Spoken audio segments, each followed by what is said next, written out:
Seguimos con más de Noticias Globovisión Salud. Jan Acosta nos sigue acompañando, psiquiatra. Estamos hablando sobre el trastorno narcisista. Jan, te invito a ti y a las personas que nos están viendo en este momento a hacer un nuevo contacto con José Francisco Carvajal, que nos sigue trayendo información en materia de salud bucal. José. Así es, nosotros continuamos en este evento que busca justamente la actualización en la parte odontológica, en esta oportunidad acompañados por el doctor Mauricio Figueredo, quien es odontólogo y nos visita desde Uruguay. Él nos va a hablar un poco acerca de la importancia que tiene la odontología digital en la parte estética. Bienvenido a la pantalla de Globovisión, doctor. Bueno, un gusto realmente estar aquí por primera vez en Venezuela compartiendo con grandes colegas en este gran evento que, bueno, ya nos ha tratado muy bien hasta ahora. Así que aquí estamos disfrutando. Doctor, ¿de qué manera la odontología digital ha contribuido a la parte estética? Quisiéramos saber qué innovaciones hay al respecto. Muy bien, bueno, la odontología digital ha revolucionado bastante nuestra práctica privada e incluso las universidades han empezado cambios muy grandes. La odontología estética no es ajena a esa innovación. Hoy en día los escáneres intraorales, la fotografía, esos son los dos que más revolución han generado. Hoy en día los celulares, todos los odontólogos contamos con un móvil, que eso nos permite hacer un montón de nuevas cosas que antes se nos complicaban. Los laboratorios dentales han digitalizado su práctica. Hoy en día podemos simular los tratamientos antes de comenzar, tener expectativas claras del paciente y cumplir con esas expectativas. Los materiales dentales se han revolucionado, hay una revolución en cuanto a los materiales dentales, a las técnicas de confección, hoy en día mayormente casi todo digitalizado y automatizado, así que nos ha aportado muchísimo. Yo digo que estamos en un momento muy bueno para hacer odontología, para disfrutarla, bajar los niveles de estrés en la práctica, que sabemos que la odontología tiene en la profesión, una de las profesiones con más alta tasa de suicidios en las personas, entonces quiere decir de que algo más teníamos, alto estrés vinculado con el trato con el paciente y demás, por lo cual esto ha venido a ayudarnos como herramientas, también a nosotros mismos como profesionales, pero también como personas.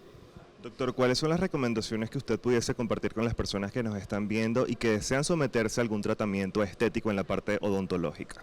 No, yo creo que en odontología, como en cualquier otra situación, siempre es importante tener una primera consulta con un grupo de especialistas.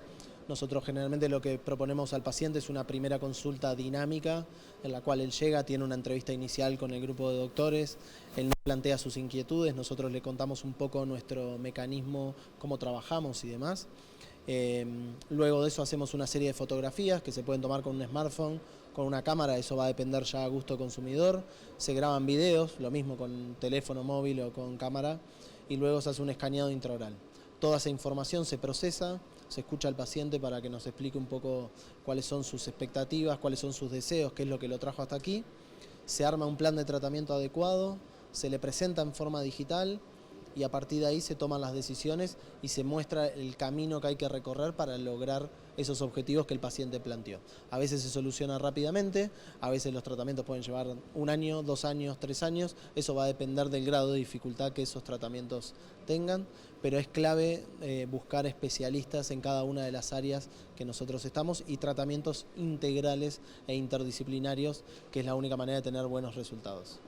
Muchísimas gracias. Conversábamos nosotros con el doctor Mauricio Figueredo, odontólogo que nos visita desde Uruguay. Nos hablaba un poco acerca del papel que tiene la odontología digital en toda la parte estética. Nosotros con esta información a esta hora retornamos el contacto contigo al estudio. Adelante. Gracias, José Francisco, por este aporte. Vamos a seguir hablando sobre el trastorno narcisista. Daniela Dalva nos dice, hola, una pregunta, ¿el narcisista es consciente de lo que hace y dice? No, o sea, lo hace de forma natural. Él no maquina, él no dice, te voy a manipular. No, él lo hace porque es su personalidad, ¿ok? Que eso es peor. Es su naturaleza. Que sea su naturaleza no hace que sea mejor. Claro, le preguntaba incluso antes de comenzar esta fase de la entrevista si el narcisista tenía algún tipo de trauma en la infancia. Entonces, me gustaría que aclare este punto. Sí, el narcisista se hace.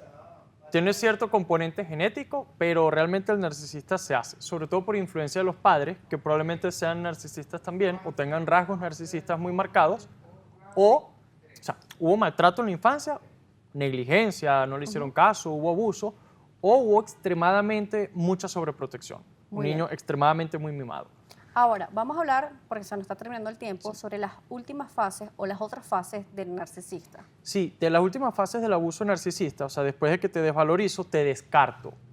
Okay. Ahí, ¿cómo es el descarte? Te empiezo a hacer ghosting, o sea, te dejo de responder, empiezo a marcar distancia, te empiezo a aplicar la ley del hielo, te hago sentir como la loca. Y bueno, que todo es tu culpa, que tú no sirves en la relación y o te monto cachos o te dejo. Pero generalmente ocurren las dos, te monto cachos y te dejo. Y la última fase, la que siempre el paciente tiene que estar muy prevenido, es la del reenganche o el hoovering. El narcisista siempre vuelve, siempre vuelve. O sea, no hay manera en que el narcisista no vuelva, porque él te usa a ti como batería emocional. Él hasta que no te deje sin nada, no te deja en paz. Te drena, vamos a decirlo, te descarta, busca otra batería y luego vuelve por ti.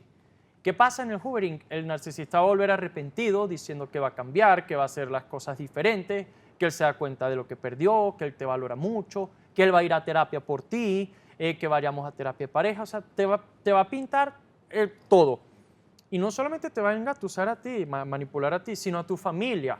Por ejemplo, los suegros. Señora, por favor, dígale a su hija que vuelve conmigo. Mire qué flaco estoy, perdí peso, estuve hospitalizado, estuve en un tratamiento de rehabilitación, voy a ser mejor. Entonces, por la lástima, tu mamá empieza a decirte, oye, hija, dale una oportunidad, desbloquéalo, él va a cambiar. Los hombres son así, acéptalo.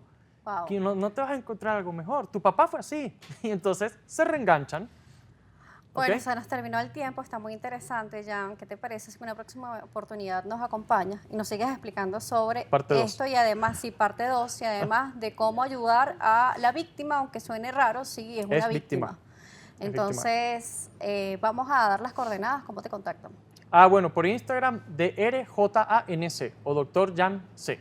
Muy bien. Ese es mi Instagram. Gracias por acompañarnos, Jan. Gracias por la invitación. Jan Costa nos estuvo acompañando, psiquiatra, estuvimos hablando sobre el trastorno narcisista. Ya saben, pendiente para la parte 2 para hablar de cómo ayudar a aquella persona que ha sido víctima del abuso narcisista, ya que lo sabemos identificar, o por lo menos ya tenemos algunos tips.